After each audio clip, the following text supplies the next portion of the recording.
So, if you remember, on Tuesday, we just introduced some basic concepts of the climate of the atmosphere, and we started to talk about radiative transfer. So we started to derive the energy balance model. Just while this is warming up, I've added the slide back in because I made a mistake, I think, to cut this slide out from last year's lectures. So I defined the irradiance and the radiance emittance, integrated over the hemisphere. The slide I'd removed, which I think was a mistake, was to contrast that to the definition of radiance. And so the radiance instead is telling us about the radiant flux density per unit solid angle. So this is what I was trying to explain with the example of the box on the wall, where the box has a fixed dimension, but its proportion of my hemisphere that it covers changes as I get nearer or further away to the box. If I'm very close, then it covers a lot of my sky. The further away I am, the smaller it is compared to the total coverage of the sky. What have I done here? Let's go. For some reason, I've gone out of the... Okay, this is bizarre. Excuse me a second. Let me just try this again then.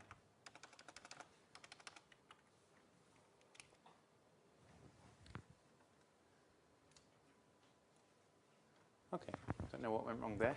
That was very strange. Okay, so I've popped this figure back in that just tells us, just tries to illustrate that we have a plate that's normal to the direction towards the object that we're observing here. And this has a solid area that's denoted by the symbol omega, okay? And that's just telling us then how much of this hemisphere is covered by this particular object, and that's described by its solid angle. So it's just simply the amount of space that object subtends of the total hemisphere. And so the radiance has units of watts per meter squared per steradians. So steradians is the unit of the solid angle. Okay. So then we talked about, just to recap, the Planck function that described how that's the fundamental equation that describes how the radiation changes as a function of wavelength and as a function of temperature. So if you remember, we plotted the Planck function here for 3 different representative temperatures at different locations in the Earth's atmosphere. So we had 3 lines here for 300, 250, and 200 Kelvin.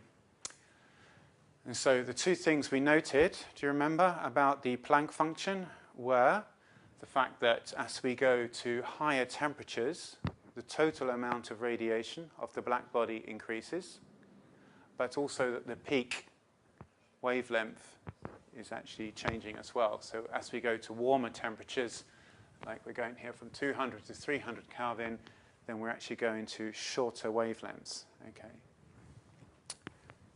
which was described by Wien's law, okay? And if we integrate over the hemisphere and we integrate it over the wavelengths, then we actually had the total radiant emittance E described by the Stephens-Boltzmann's law, which was essentially related to the 4th power of temperature. Okay, to recap Tuesday's lecture. So we started to make an energy balance model of the Earth-Sun system. And so first of all, what we did, just to recap, is we essentially introduced the inverse square law, if you remember. So we said that the energy that's emitted by the sun, as you move further away from the sun, is spread over a larger and larger sphere. So the actual intensity of that radiation per square meter, of course, is getting less because the same energy is spread over a larger and larger area. Okay, so that makes sense. And so then we said if we, for example, we actually turned the problem on its head. We said if we measure at the Earth's outer atmosphere how much radiation is arriving from the sun, which was 1,370 watts per meter squared, if you remember rightly, then we actually turned that on the head and we said, okay, so how much energy is being emitted by the sun, and so what is the temperature if we assume it's a black body? So we derived that the temperature of the sun was 5,800 Kelvin, okay, by inverting the energy balance. Okay. We then said, okay, how much energy is actually received at the Earth's surface per square meter?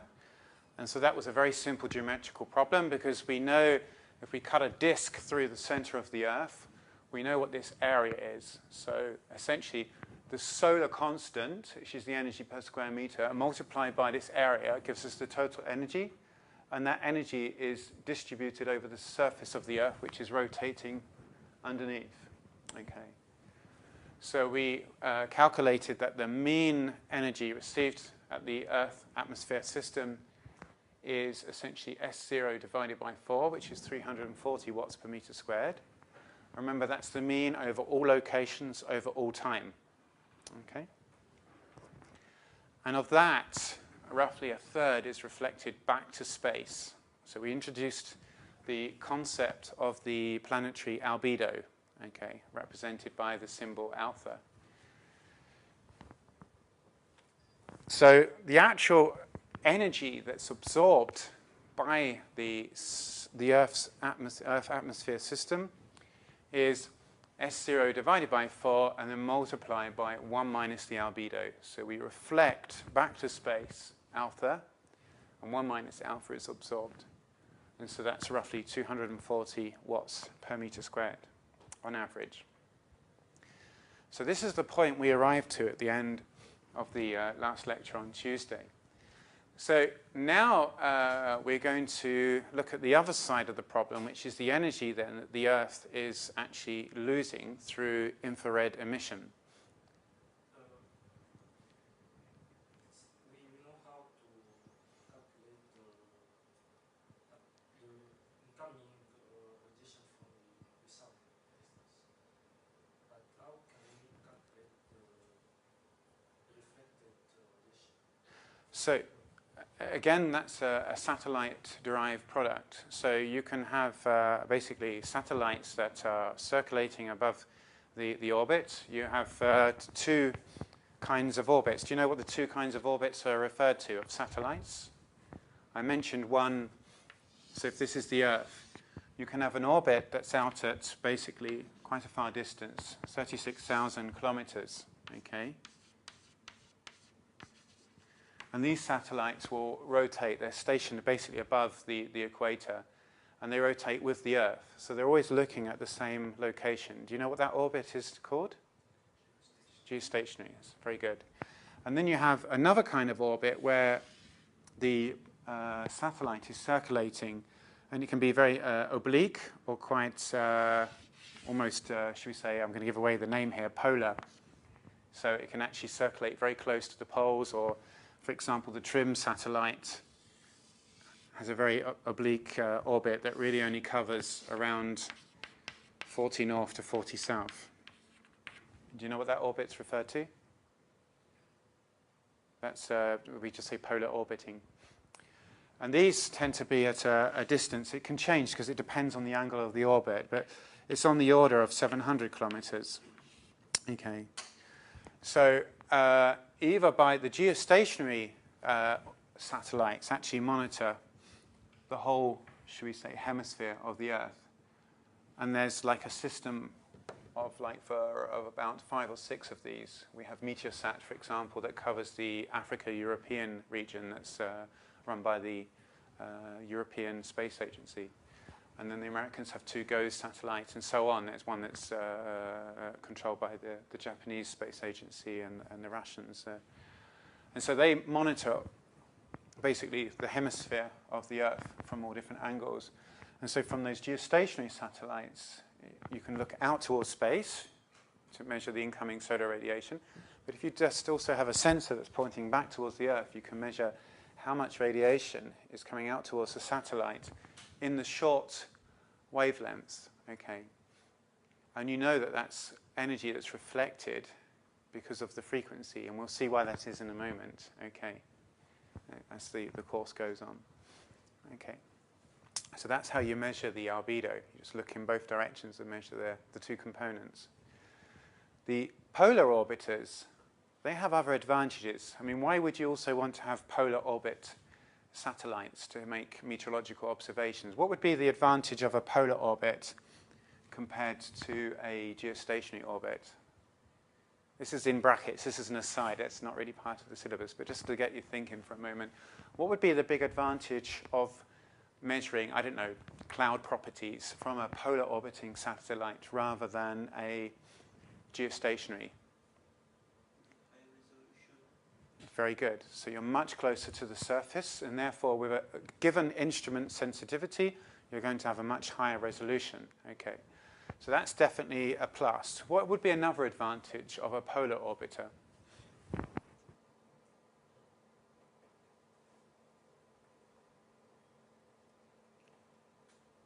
What did we say about the geostationary? Where is it looking? Yeah, it has a whole hemisphere, but does that hemisphere change? No, so you're always looking at the same location.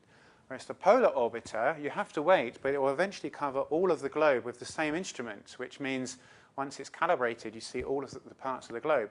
Whereas if you have one satellite measuring this side with an infrared instrument and then another looking at a different hemisphere, how do you compare those observations? Then you have to calibrate those instruments, which are normally calibrated, in fact, using weather forecast models, because the weather forecast models are for the whole globe. So you compare the satellites to the weather forecast models to calibrate them. So they're all calibrated against the same thing, the weather forecast models. So it's sometimes a little bit circular because the weather forecast models are used to calibrate the satellites once they're launched. But then the information from the satellite goes into the weather forecast models to initialize them and is used to... So there is a little bit of circularity there. So what's the disadvantage of a polar orbiter? Why do we not just simply use polar orbiters all the time? We have higher resolution, we cover the whole globe. What's the disadvantage of a polar orbiter compared to a geostationary orbit?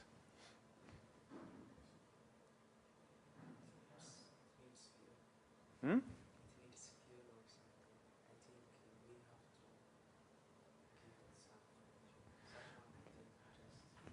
I think you're right, actually. That's not actually something I'd thought about, but I think you're actually right. I seem to remember that polar orbiters, because you're closer, then you need more fuel to keep it in the orbit, whereas the geostationary, that's a good point. I do remember that.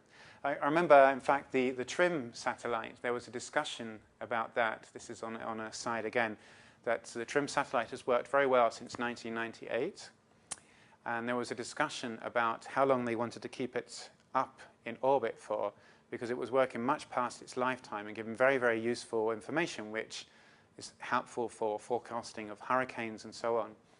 But the issue is that you can either bring it down with, you need a certain amount of fuel to control the descent and control where it's going to land, to make sure it hits an ocean and not lands in the middle of London or Trieste. And so the issue was, we can use the fuel we have now to bring it down within like a couple of kilometers, or we can leave it up for another 6 months, and then we only have a certain amount of control. Or we can leave it up another year, and then we have much less control. Or you can leave it up, say, 3 years, and you have 3 years more information, but then it's going to fall anyway. You don't know where it's going to fall. And the question is then, what's the cost loss of having all that extra information and maybe saving lives through better forecasting of hurricanes compared to the fact that it might fall on a boat or something? I don't know, just an aside there. Anyway, I'm getting distracted, sorry. So the disadvantage I was looking for is the time sampling. Because if you have a geostationary, you're looking down at the same location, so you can have like a picture every 15 minutes. And so if you're looking at a storm, you're monitoring it all the time. Whereas the polar orbiter maybe is only passing over the same spot once per day, if you're lucky. And some orbits and some satellites will only pass over the same spot maybe every 2 weeks. It depends on the swath, how much they can cover. If you have a scanning satellite, maybe you have a very wide swath. And if you only have a fixed pointing satellite, maybe you have a very narrow swath. So your sampling is very low. Okay.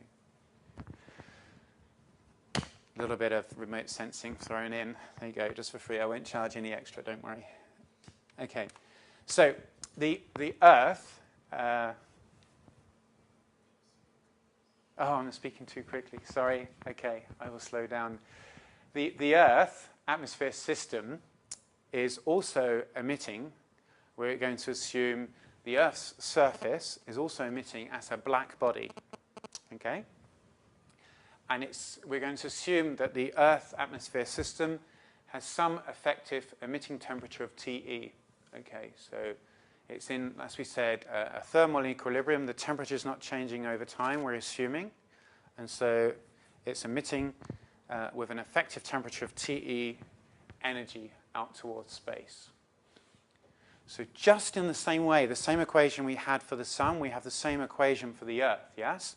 So the terms on the right, sigma TE to the fourth, is simply the black body emission, how much energy is emitted, okay, integrated across all of the wavelengths. And the term on the left is simply the surface area of the Earth, 4 pi RE squared. RE represents, do you remember? Radius of the Earth. Easy question. Just make sure you're all still awake.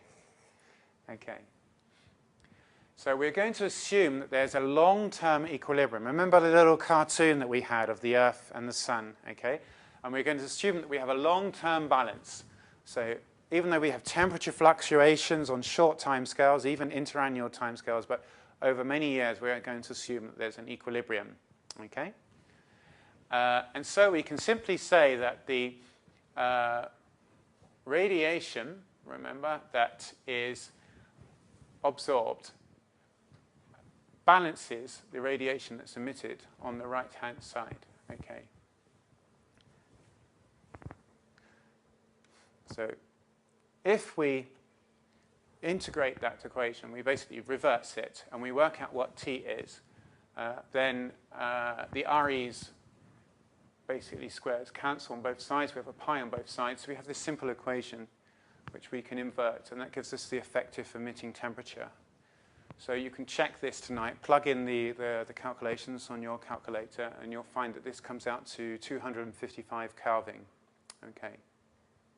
So that's about minus 18. And that you might remember that number, it popped up before, minus 18 C. So is that above or below the average temperature that we actually observe in today's climate? It's below, it's much colder, of course, no? So we have the Sun with a temperature of 5,800 Kelvin, and we have the Earth's temperature of 255. Now, this is going to be important. Why? Because those temperatures are very different. Okay. And immediately you should be thinking, well, hang on a second, these are really different temperatures. So this is going to make a big difference to the spectrum of the emitted energy, because this energy balance equation is just simply saying the energy that's emitted and received integrated across all wavelengths. But the actual peak wavelength is going to be very different because these temperatures are very different. Remember, we had that Planck function was strongly dependent on temperature. So I've used that same program just to plot now the Planck curves as a function of wavelength. Okay. But for the two temperatures that represent the temperature that we've calculated for the Sun, and the dashed line is the temperature that we've calculated for the Earth. Okay. And probably what you notice is the shape looks different because I've plotted it on a log scale. Okay.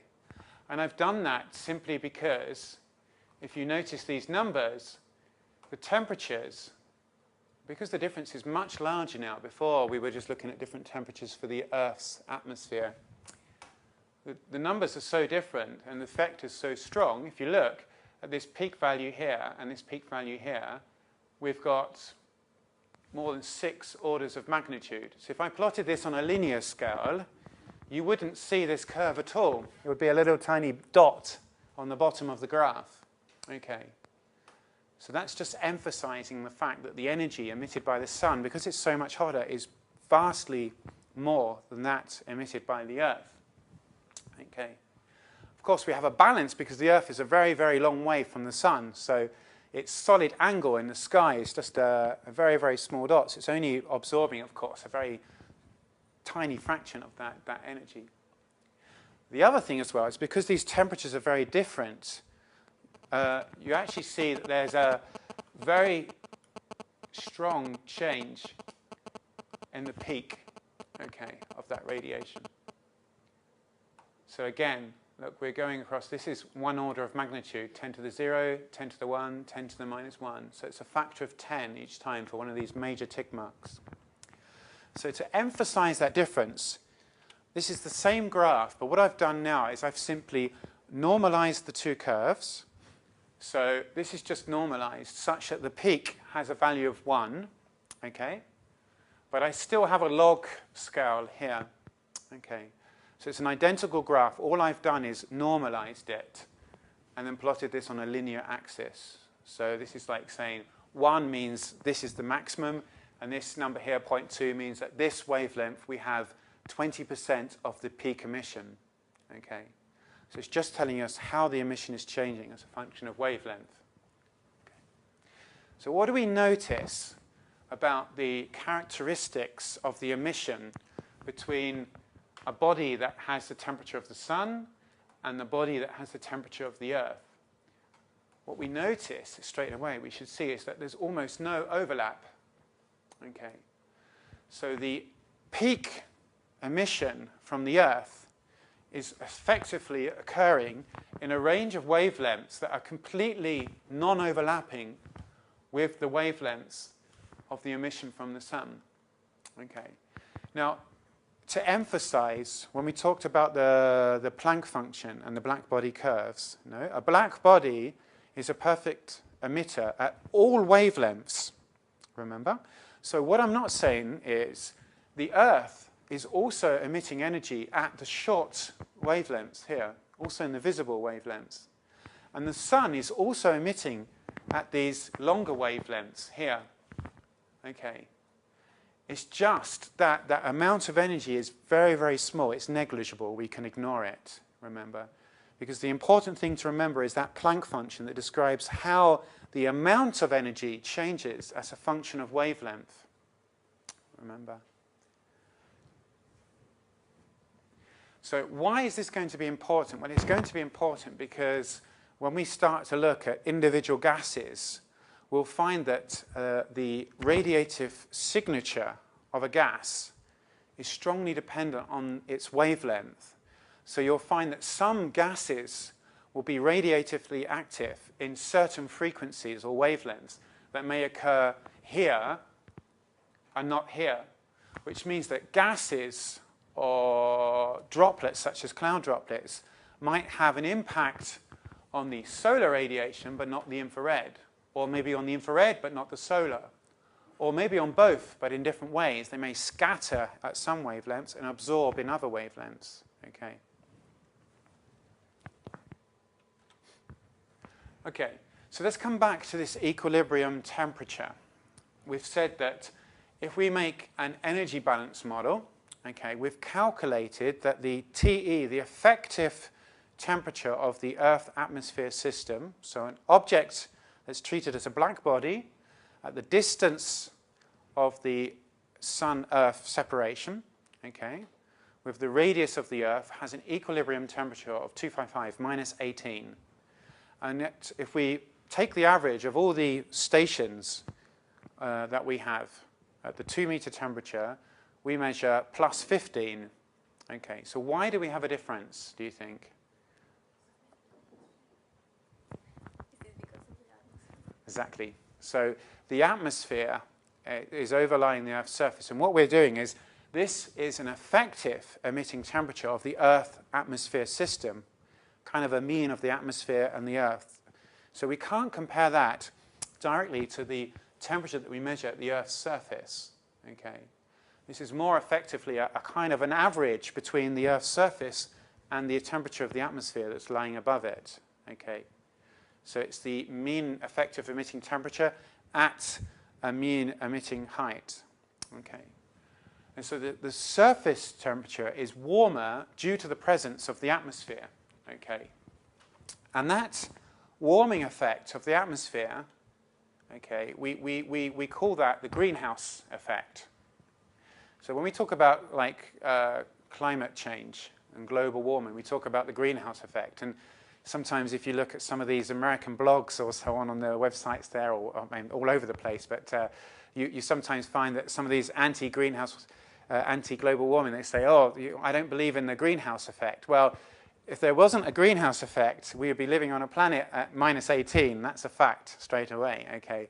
The greenhouse effect is the reason why we have a climate that's 30 degrees warmer than the one we calculate here, okay? So the greenhouse effect is alive and kicking. Before we describe this effect, actually, I always like to ask this question because it's a little bit of a misnomer. So, and this is a little bit of an unfair question to ask you because I haven't gone through all of the thermodynamics of the course yet.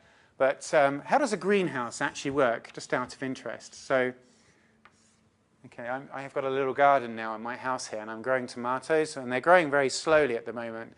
And if I had a glass greenhouse, they would probably be a lot bigger than they actually are, okay, because the greenhouse keeps them warmer. Okay, but how does it work? How does a glass greenhouse actually keep the temperature higher?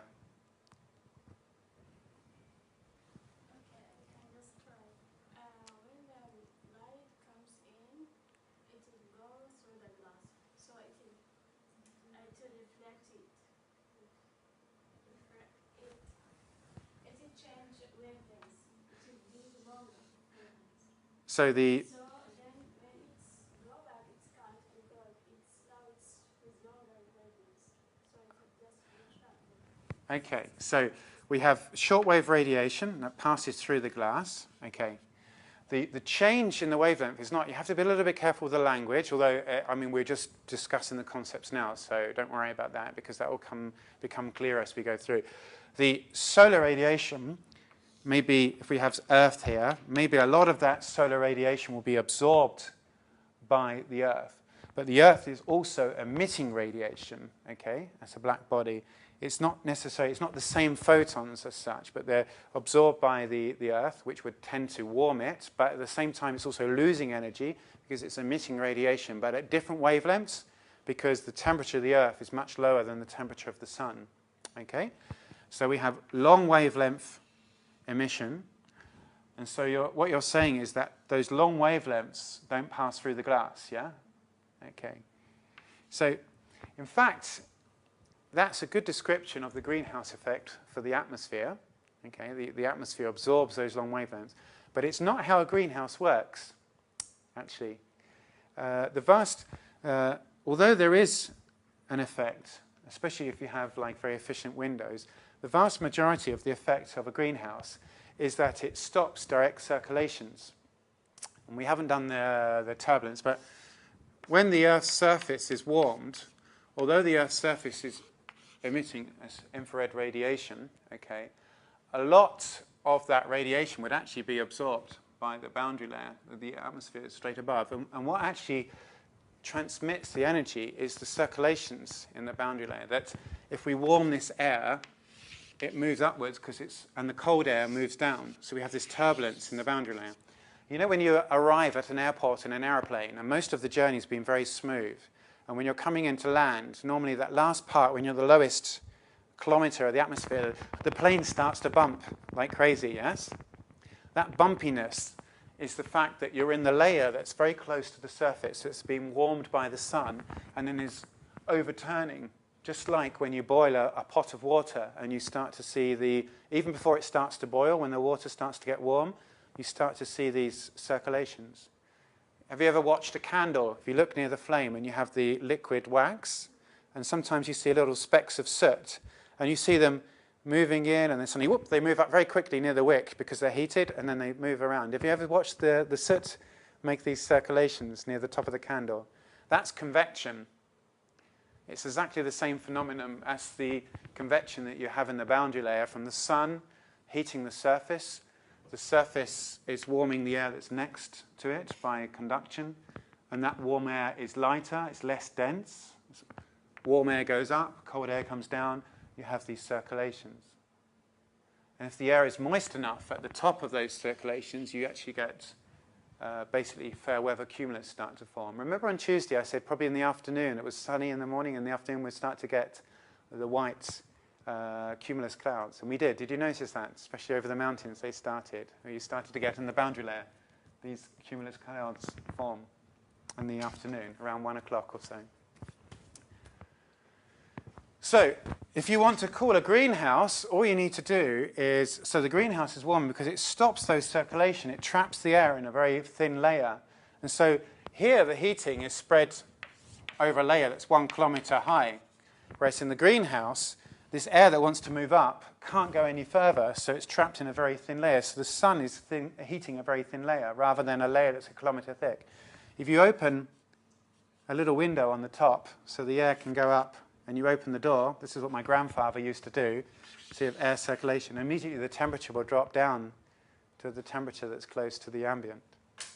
So the greenhouse effect is named after greenhouses, but they don't really work in the same way. It's mainly a convection, stopping the convection currents, rather than a radiation effect. So that's why I say it's a little bit of a misnomer. Anyway, we're interested here in the greenhouse effect of the atmosphere. Okay, so we've already answered that question. So what we want to do now is we're going to derive a very simple model for the greenhouse effect using, again, energy balance. But rather than treating the Earth-atmosphere system as just one object, we're going to divide it up into 2 objects, the Earth and the atmosphere, separately. Okay. So it's still going to be a very simple model because we're going to treat the atmosphere as one homogeneous slab. So what I mean is we're not going to consider the internal structure of the temperature. It will just be one isothermal, so in other words, the temperature will not change from place to place within the atmosphere. We're going to assume that the atmosphere has the same temperature everywhere. So that's a gross oversimplification because we know that the temperature decreases with height from the surface up to the tropopause. And we're going to assume that its properties from place to place are also homogeneous. Okay. So we're going to make some simplifying assumptions in this model. The first one is one we've already been introduced to, and it's a good assumption. We're going to assume that the Earth's surface is a black body. So it's a perfect emitter and it's a perfect absorber, okay, across all wavelengths. However, we recall that the actual peak, the amount of radiation, changes as a function of wavelength. We're going to assume that the atmosphere has radiative properties that are dependent on the wavelength. Okay. Now, just to go back, in fact, what I'm going to do, just to make sure that this is clear, I'm going to go right back to the very first lecture, the very first slide of the radiation, to this picture here. Okay. Just to make sure this concept is clear. So a black body is emitting across this whole range of wavelengths. But what we're going to do in this model is we're going to associate a range of wavelengths together and treat them as just a block, like a window of wavelengths. Okay. And the 2 ranges of wavelengths that we're going to consider are the block around the infrared and the block around the short waves. And to be more specific, the 2 blocks are going to be this range of wavelengths and this range of wavelengths. Why? Well, it's obvious now. We're going to consider, in a very simplified way, integrated properties of the atmosphere in the short wave and then integrated properties of the atmosphere in the long wave. Okay. So in the second part of the lecture, we'll see that, in fact, these assumptions, it's a lot more complicated, that the actual properties of the atmosphere change also very, very finely, in fine detail, as a function of wavelength. But for the moment, we're going to assume just a very gross simplification, the net properties in this bulk range of wavelengths. Okay. So what we're going to assume is that the atmosphere in this range of wavelengths is not radiatively active. In other words, any radiation in these range of wavelengths simply passes through the atmosphere, okay, without any reflection, without any absorption. And this is actually a much stronger simplification than the assumption that the Earth is a black body. The Earth, to a good approximation, is a black body, but this approximation is like accurate to, say, 20%. It's a rough approximation, okay? And we're going to see how good that is later in the lecture. But for the moment, we assume that the atmosphere is essentially transparent to the solar. The solar radiation passes through as if the atmosphere wasn't there, okay? In the infrared portion, we're going to assume that the atmosphere is halfway between those two extremes. If it were a black body, it would absorb all of the radiation efficiently, and it would also be a perfect emitter. If the other extreme is to assume that it's completely transparent, it doesn't interact at all. What we're going to assume in the infrared instead, it's going to act what we name as a grey body. Okay, so what a grey body means, and I'll show the lecture in a moment, but a black body, remember, emits energy, remember, of sigma t to the fourth. Okay?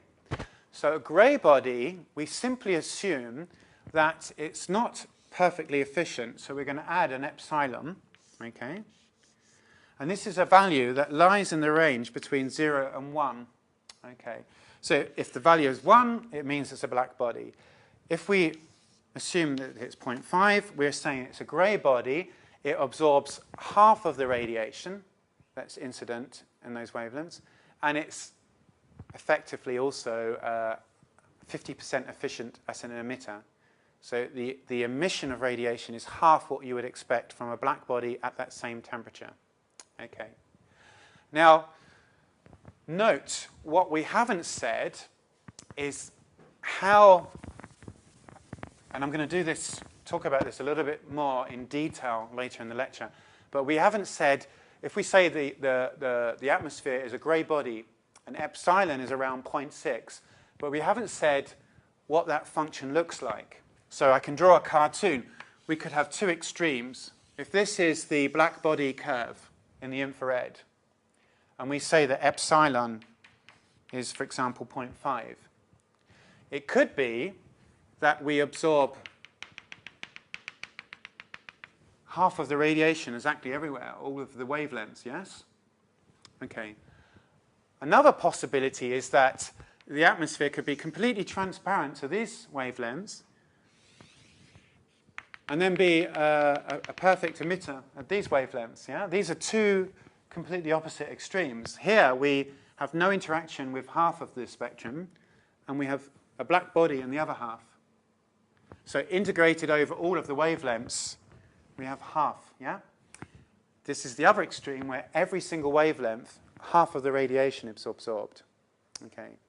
What we're going to see effectively is we have a picture that's between those two. Okay. But for the moment, for the purposes here, we don't have to worry about that detail. All we need to say is that integrated across these wavelengths, basically 60% of the energy is absorbed. And the atmosphere acts as an emitter with an efficiency of 60%. Okay. So let's go back to the slide where I was just a second ago. There we go. So we've said these are our two assumptions, that the atmosphere does not absorb solar radiation, but it can be represented as a grey body in the infrared. Okay. So just to put that in words, a grey body is one where the emittance is equivalent to epsilon sigma t to the fourth. Okay. And epsilon is the fractional admittance. What's the relation between the fractional emittance and the one that we drew with the planetary albedo something? Sigma b. So the albedo is one contribution to this emittance. Okay. So this reduction here, you can actually have an extinction of radiation of the direct beam due to either absorption but also due to scattering. Okay, so it's one component. So what I'm going to talk about next, after this energy balance model, I'm going to talk about those individual contributions in turn with radiation. Can epsilon be 0? Yes, if epsilon is 0, what are we assuming then if epsilon is 0? Say again? Yes, it's almost like a whiteboard. So essentially the atmosphere is transparent. It's not interacting with the radiation. So in fact, you could say that the atmosphere in the solar wavelengths, the short wavelengths, has an epsilon value of 0. It's an approximation. The real value is closer to 0.1. Okay. So epsilon of the atmosphere in the shortwave is around 0.1. So for this simple model, just to make life simple to start with, I've assumed that that's close enough to 0 that we can ignore it. Okay. And again, it depends where you are, because if you're in the tropics, one of the gases that contributes to that in the shortwave is, for example, water vapor. So your epsilon value in the tropics is much higher than it will be in mid-latitudes, because the tropics are warmer and you have a greater amount of water vapor in the column, you see. So again, I want to emphasize that this energy balance model is a very simple model that's assuming the atmosphere is the same everywhere. It's just an integrated average picture of what's going on. It's not telling us about how the radiation budget of the atmosphere changes from location to location. It's just a mean picture. Okay, just to introduce the concept. But yeah, good question. So Kirchhoff's law, in fact, is just a logical extension of what we already know, what we've already assumed about a black body. If we know the emittance, Kirchhoff's law says we also know the absorptance. What do you think the absorptance A is relative to the fractional emittance? It's the same, exactly. And the transmittance, how much is transmitted, is simply going to be 1 minus epsilon, yes. And that's just logical. We know the black body, if it's a perfect absorber, is a perfect emitter. And so it's just extending that concept. So as I said now, what we're going to do is we're going to derive a simple energy balance model where we have basically a slab grey atmosphere with a temperature of TA. And we have the Earth's surface here with a temperature of TS. Okay? And here we just mark the top of the atmosphere. And so now we're going to derive the energy balance at those 3 locations, those 3. So first of all, the interface here at the top of the atmosphere, the balance within the atmosphere, treating the slab as a whole, and the balance at the Earth's surface. Okay, so we're going to derive 3 simple equations. Okay, so the top of the atmosphere first. Imagine this is our cartoon. This is the Earth's surface. We have radiation arriving from the sun. So we have essentially S0 divided by 4, but we have essentially 1 minus alpha of that is actually absorbed by the Earth atmosphere system. So basically alpha S0 over 4 is basically scattered back to space. So that is the amount of radiation in the net that passes through this interface. It's going to be S0 divided by 4, 1 minus alpha p that we've already derived. That's the total amount in the short wave, which I've put on the left-hand side. Now, what are the 2 components on the right-hand side then? So what's the first component representing?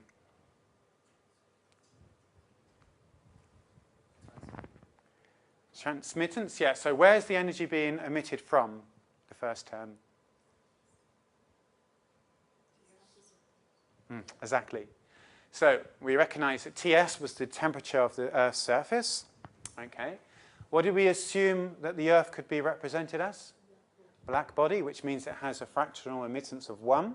Okay. So its energy per meter squared is described by the Stefan-Boltzmann's equation, sigma Ts to the 4th. Why do we have 1 minus epsilon here, though? If it's a black body, why do we have 1 minus epsilon?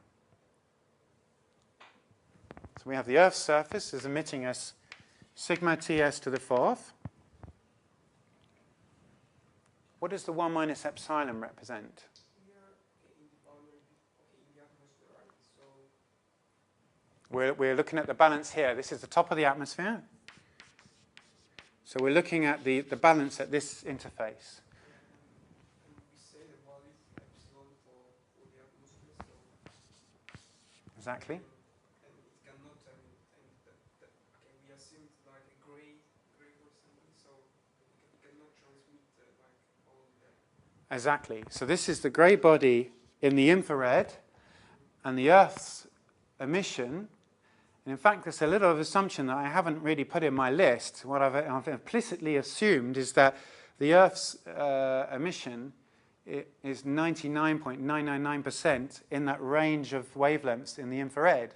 I'm just neglecting the little tiny component in the shortwave. Because remember, the black body is emitting radiation right across all wavelengths. But when we normalized those curves, the vast majority of the emission was in those infrared bands. Okay. So this emission is in the infrared, and the atmosphere is a grey body. So the atmosphere is absorbing sigma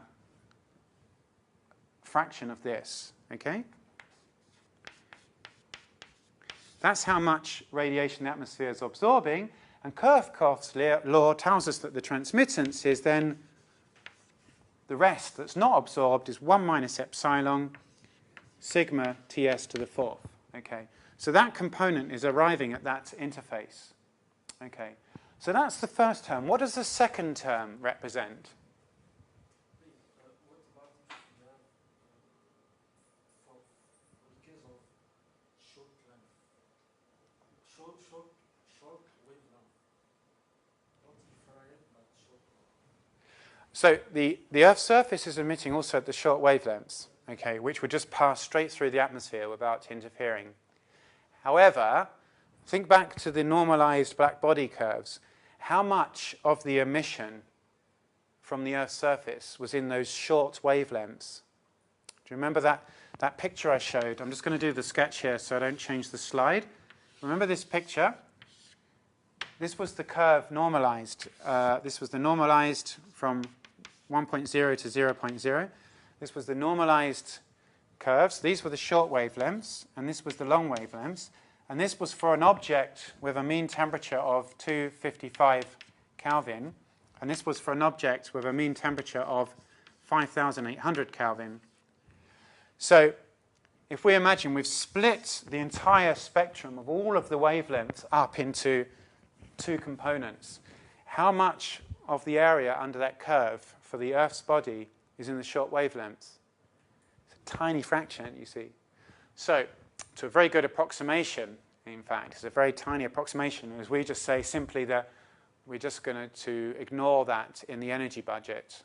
We're going to assume that a very good approximation that we can neglect the emission from the Earth's surface in the solar wavelengths. The vast majority of the energy is in the long wavelengths. Okay. Is that clearer now? Yeah.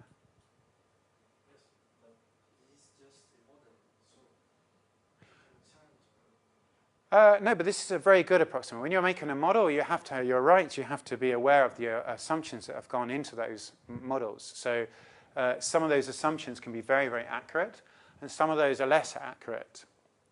So out of all of the assumptions I've showed you so far, the one that is the least accurate is the fact that we've assumed that the atmosphere is transparent to the solar radiation. That's an approximation that's about, should we say, within 10% accurate. Because in fact, 90% of the radiation goes through the atmosphere and 10% is absorbed. Okay. However, we know what the black body curve is from first principles. Okay. And so we know from first principles that the fraction of the radiation that's emitted in the shortwave is less than 0.1%. It's just a tiny fraction. So we know that the error associated with that, if we have an answer that's 300 Kelvin, maybe the answer should be 300.1 Kelvin, due to this approximation, or 300.05. So it's a tinier approximation compared to the other approximations. So it was a good question, but I'm completely confident to say that it's a very good approximation to neglect the solar emission, okay, unless the Planck curve was incorrect. But we know it's correct because we can measure it experimentally. Okay? So returning to the question, the second term on the right-hand side, what does that represent? Because the atmosphere is a gray body, it can absorb and emit, but it's emit with that constant epsilon. That's why we put Exactly. the temperature of the atmosphere. Exactly. So we don't know what that temperature is yet. We assume that the temperature has an equilibrium temperature of TA. Okay? And so it emits as a grey body with a temperature of TA. So we have emission out towards space, integrated over the hemisphere, of epsilon sigma TA to the fourth. Okay? So we have the solar radiation that passes the interface, balanced by emission from the Earth's surface that manages to pass through the atmosphere, okay, and a component which is the emission from the atmosphere itself. Okay, so now we're going to move on to the next component, which is the energy balance for the actual slab of the atmosphere itself. Okay, that was for the interface at the top. Okay, so I've got two components. So the first thing you might say to yourself is, well, where's the solar radiation? Why is there no solar radiation, S0, in this equation anywhere? Because the solar radiation transmitted to the soul. Exactly. Remember, we said that the atmosphere is not radiatively active in the solar radiation wavelength. So essentially, all of the radiation passes through the atmosphere. So we don't have a solar component here. So if you're worried about the approximations in the model, you were questioning the assumptions, what you could do is you could actually introduce in your model two values of epsilon. One for the infrared, which is the one we're already using, of 0.6.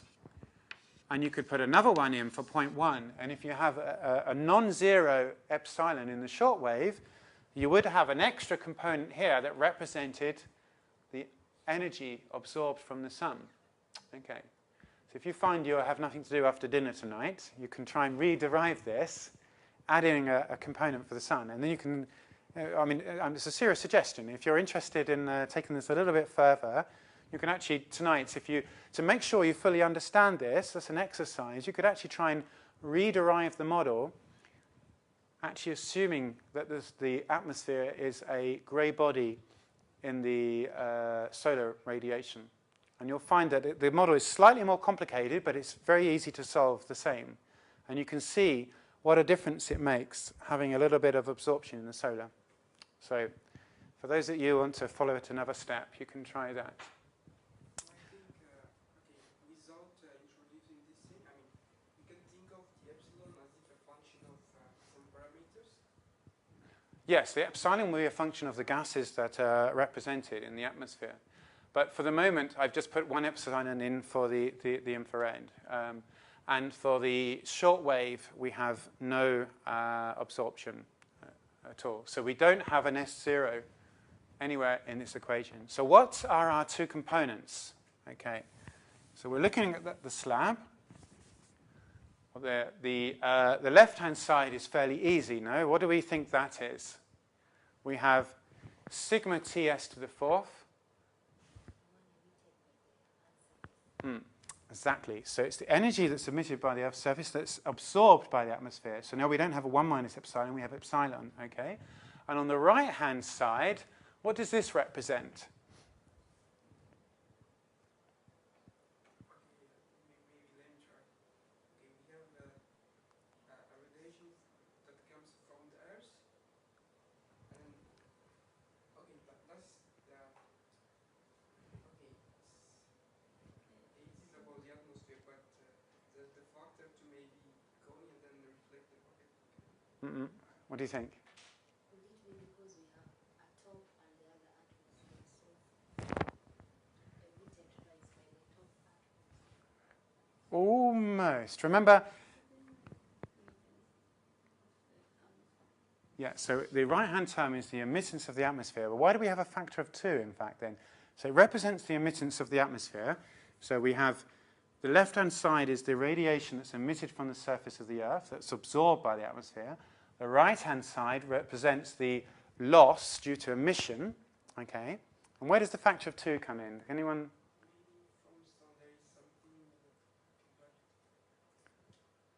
I think you're almost there, yes. Okay, we have radiation from the sun. No. Exactly, 2 directions. Remember, when we derived the Stefan Boltzmann's basically equation, we said we're integrating across wavelengths and across the hemisphere. Okay, so the emission is over a hemispheric dome, but the atmosphere is emitting both upwards and downwards. Okay, so I think you were kind of getting on the right lanes, not for the sun, but for the upwards, downwards. So very good. So we have a factor of 2 because we're emitting out towards space, but then we have another epsilon sigma Ta to the 4th because we're also emitting back down towards Earth. Okay, and this is important. But before we go on to that, let's do the last component. So now, in fact, I think you should probably be able to write this down almost for us. So before I show it, let's see if you can actually tell me what the components are. So let's say, first of all, for the infrared, how much is emitted?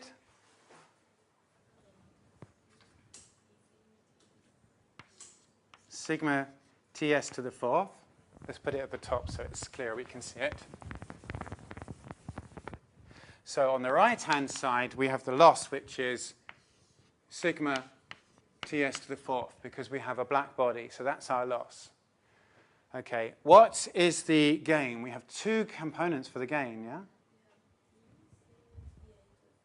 Exactly. We have this emission downwards, so we have epsilon sigma Ta to the 4th. And then we have another component. Exactly. So we have the solar one as well. Very good. So on the left-hand side, we have sigma Ta to the 4th. And we have the solar component because it's passing through the atmosphere. And on the right-hand side, we have the emission. Okay. So now we have 3 equations. How many unknowns do we have in these equations? So we have the temperatures. So we have Ta and Ts. That's 2 unknowns. Do we have any other unknowns? No, we're finished, I think, no? Because we've made an assumption about epsilon. I can tell you that it's 0.6. Okay. We've made an assumption for epsilon in the solar wavelengths, 0. Okay. And we know, I mean, this is a constant we've measured from satellite. This is our Stefan Boltzmann's constant, 5.67 times 10 to the minus 8. So we know the other constants, and we can assume a value for S0. Okay? So we actually have an overspecified set of an equation. We can solve taking any 2 of these equations. So one easy one to use is the one here. Okay? And if we rearrange that, you can see we simply have Ta is Ts divided by the 4th root of 2. So that's just simply the middle equation here. You can see that the sigma epsilon cancels, so that's very, very simple. Okay, and then we can substitute that back into either one of these equations here, okay, to give us this relationship. Okay, so this is substituted into equation 12.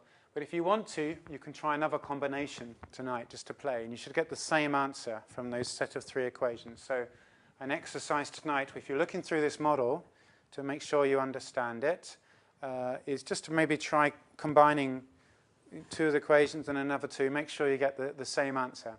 Okay. And if you don't, you can complain to me tomorrow.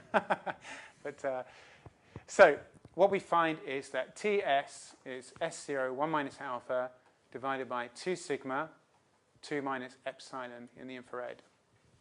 If you try to derive the more generalized model with an epsilon in the short wave, you'll find an equation where if you set epsilon shortwave to 0, it should reduce back to this equation again, you see, because it's a generalization. This is a special case. So in this equation, you should kind of recognize something. If we put in the value epsilon here also to 0, it should look kind of familiar. If I put epsilon 0 here, what do you think I will get for TS? What value do you think I will get?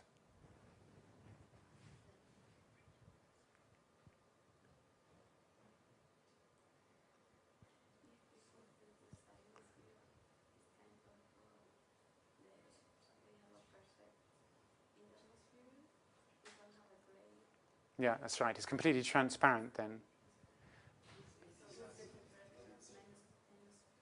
Exactly. So we get 255 Kelvin from here. We can know, because we see that if we put epsilon 0, we have a 2. So we end up with S0 divided by 4 sigma 1 minus alpha p, which is the same equation we derived before from the energy balance model, where we just assumed the Earth-atmosphere system was just one object, yes. And so that's the same equation we had before.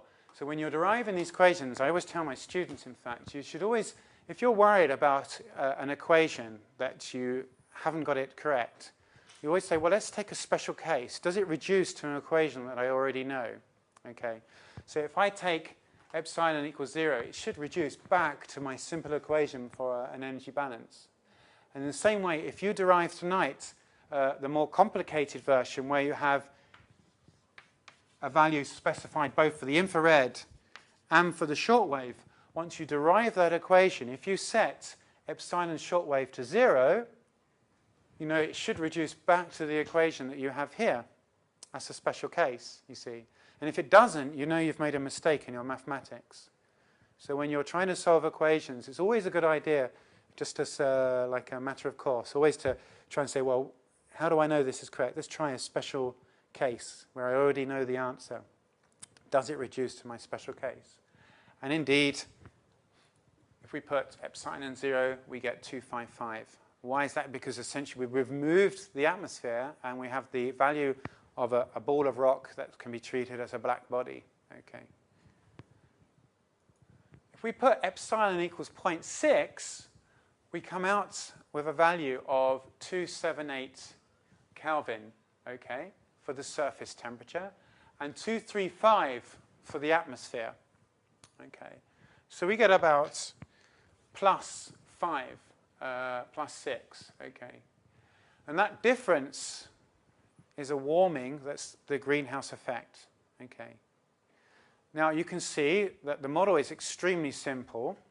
It doesn't account for any heterogeneity. We've neglected the role of the atmosphere in absorbing energy from the sun. Okay, that was one of the approximations. So you can see that the model is reasonable, but it's not perfect because this is a lower temperature to the one that we observe. We've neglected the effects of maybe clouds in the scattering in the shortwave. We've neglected the absorption due to water vapor in the shortwave. And we've neglected the fact that we have a heterogeneous atmosphere that also has internal dynamics. Okay.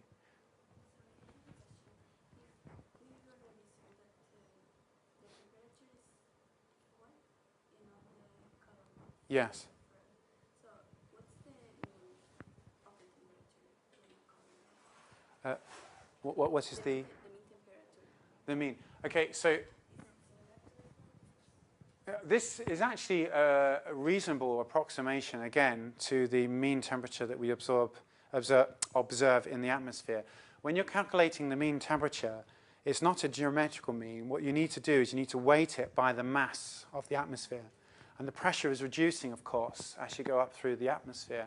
And so the mean temperature is actually one that's representative, really, of the lowest 10 kilometers of the atmosphere, because the atmosphere gets very, very thin as you go up, and you really need to do a mean weighting. So again, the temperature that we derive here is quite close to that we observe in the atmosphere. This is a little bit warmer, and this is a little bit colder. Okay, so the difference between these is actually smaller than that you would actually measure in the atmosphere.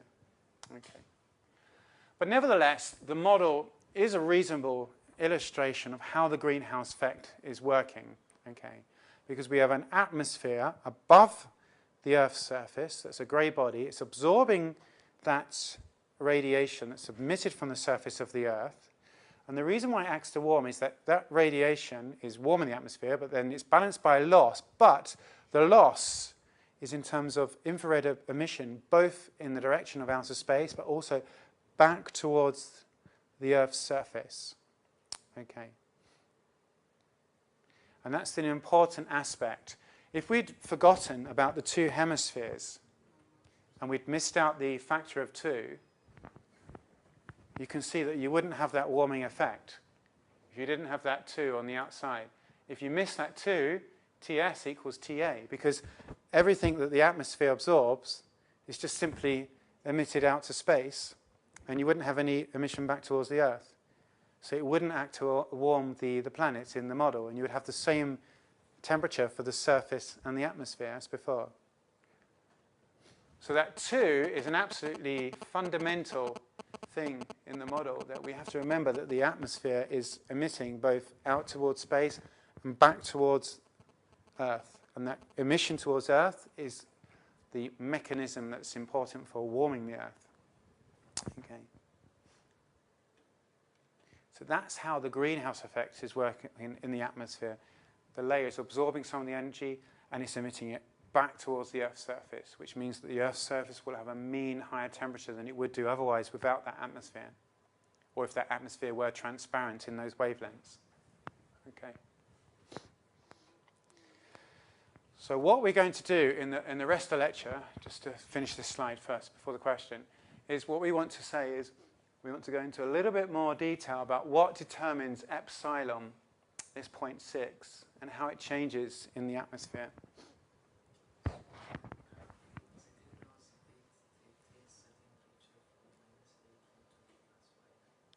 Yes, that's right, in this simple model.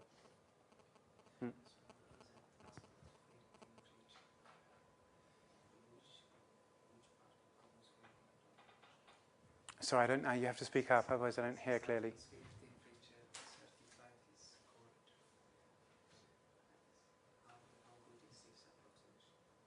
Well, we were just discussing this, that, our actual measured temperature is about plus 15, plus 16 at the moment, yes?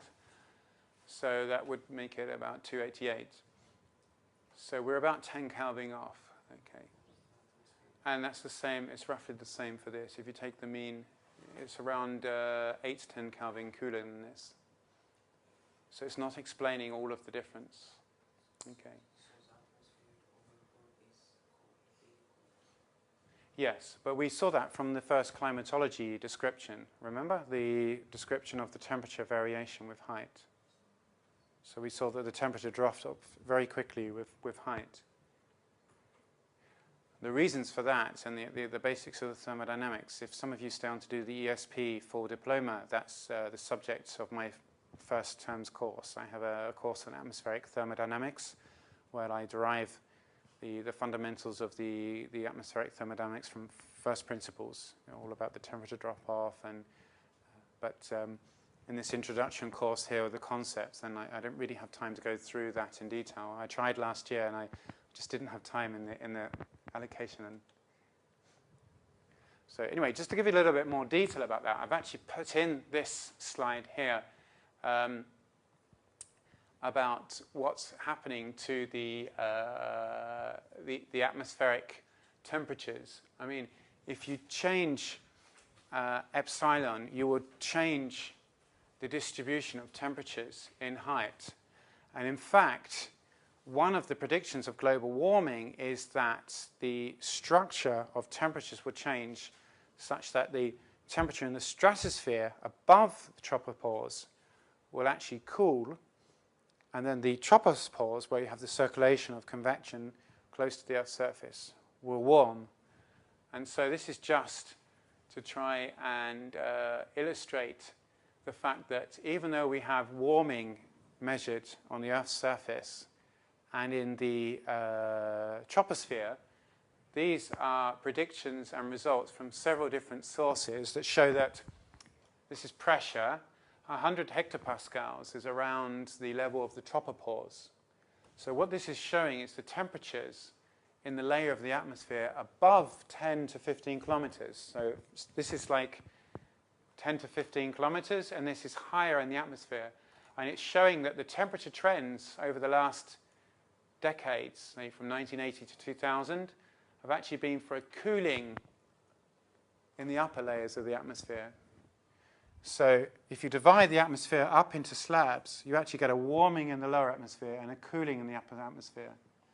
And this is a fingerprint of global warming. This is exactly what you would expect from a slightly more complicated version of these models.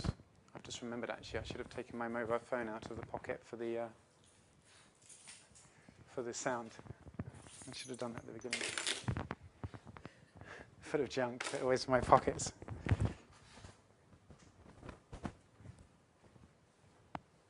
Anyway, so this is just an aside in brackets to say that once you actually start to look at not the atmosphere as a slab, but the internal structure, then the more complicated models will actually, that's what it was that was causing the disruption on the sound, you see. I should have turned it off as well. You actually get predictions of the internal structure of the temperature that gives you really a signature of picking out global warming. So we could actually do that with this model. What causes some part of the atmosphere to be warmed and some other part to be cooled? So what it actually is that the warming in the lower atmosphere is a little bit like I was talking about for the greenhouses, that you have turbulence in the boundary layer. You also have in the tropics the lowest layer up to 10 kilometers is also to a certain extent connected to the surface due to deeper circulations and movements, which are the deep convective thunderstorms. You know, when you go to the tropics, nearly all of your rain is in the form of deep convective storms.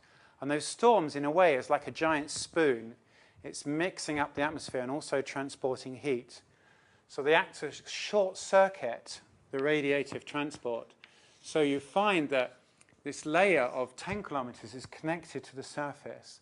And so as the surface is warming, this lowest layer of the lowest 5 to 10 kilometers will also warm with it, but only as deep as those thunderstorms go. Above the level of the thunderstorms, you actually have, due to the increase in epsilon, when you increase greenhouse gases, okay, they're absorbing more and more of the infrared radiation from the surface. So there's a bigger component going down, and there's less that's transmitted. Remember, the transmitted component is 1 minus epsilon, sigma ts to the fourth. So the higher that gets, the smaller the transmitted component. So if you're sitting in this layer above the lowest 10 kilometers, here you just have a radiative balance because you don't have all this mixing of the thunderstorms. You don't have these motions. So then you just have a radiative balance where you just have emission and absorption. Okay, and the radiation that's emitted from below, okay, is the component from the lower level of the atmosphere is increasing, but the component from the surface of the Earth is decreasing, and that decrease in this component is by far the most important. So you have less radiation that's arriving from below, and so this tends to cool as a result. So you have this layer cooling and this layer warming, and it's warming because it's in connection with the surface due to this mixing. Okay, and that's why you have this structure in height in a global warming scenario. So models predict this structure with warming in the troposphere and cooling in the stratosphere. And that's what I was trying to show you there. Like if you look at the observations, you see a warming in the lower, in the troposphere and at the surface. But we also see a cooling over the last decades in the stratosphere. And so a lot of the discussions in the general mainstream media about global warming always concentrate on, can we trust the temperature at the surface of being like man-made? But there are lots and lots of fingerprints. This is just one example of a fingerprint of the structure in the vertical, what we expect to happen that we see. So it's not, we shouldn't just focus on one aspect. Scientists trying to think of how many other ways are there of actually seeing a larger picture of what we expect from global warming, of increasing carbon dioxide. So what I wanted to do is say quickly is that this model that we made of the energy balance, in fact, just to connect, this is rather related to this. We could, rather than just having one slab atmosphere, we could actually divide it up, for example, into 2 layers, or we could divide it up into 4 layers. And it's rather tedious, the mathematics, because for 1 layer we had 3 equations. Okay. If we have 4 layers, then we have many more equations, because we can write the energy balance at every interface or for every slab, yeah? So for 4 layers, I've got 1, 2, 3, 4, 5, 6, 7, 8, 9. I mean, we have basically 4 times 2 plus 1. So we have 9 equations to solve for the 4 unknowns, and we can pick 4 of those equations. But it would be a very poor model for the structure of the temperature. And the reason why is because of these circulations that redistribute heat, you see. So that's why this energy balance model is only a good rough approximation if we treat the atmosphere as a slab. If you start to divide it up, then we need to take into account both the radiative energy transport, but also the transport of energy by motions in the atmosphere, because the atmosphere is a fluid. It's a gas that's moving around.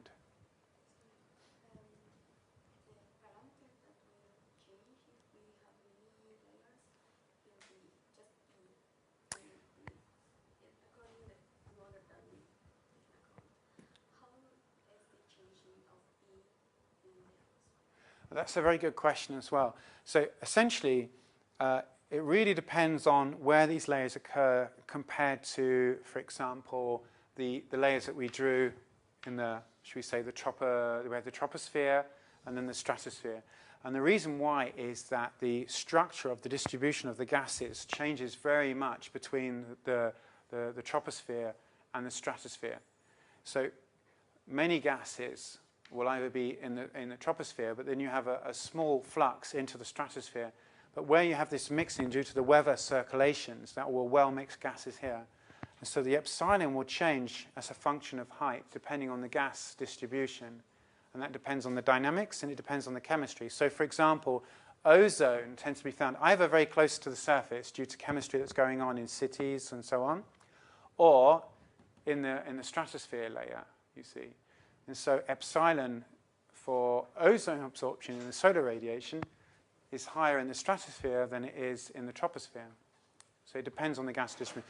But I'm going to talk about that in a little bit more detail now. My last 10 minutes. Okay, so we've already answered this. So in fact, just as an aside, again, I'm not going to go into detail because we haven't talked about convection, but just to say that if you make a calculation of just the temperature structure that you would get just from a radiative balance, you would have a temperature that this is height or pressure, so increasing height, and this is temperature.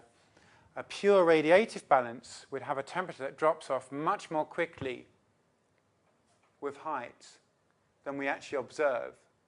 And this structure of temperature from a radiative balance is actually very unstable.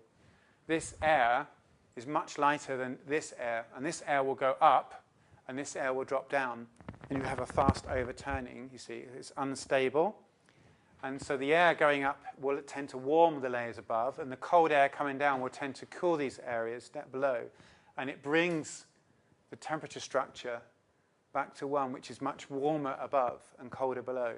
Okay.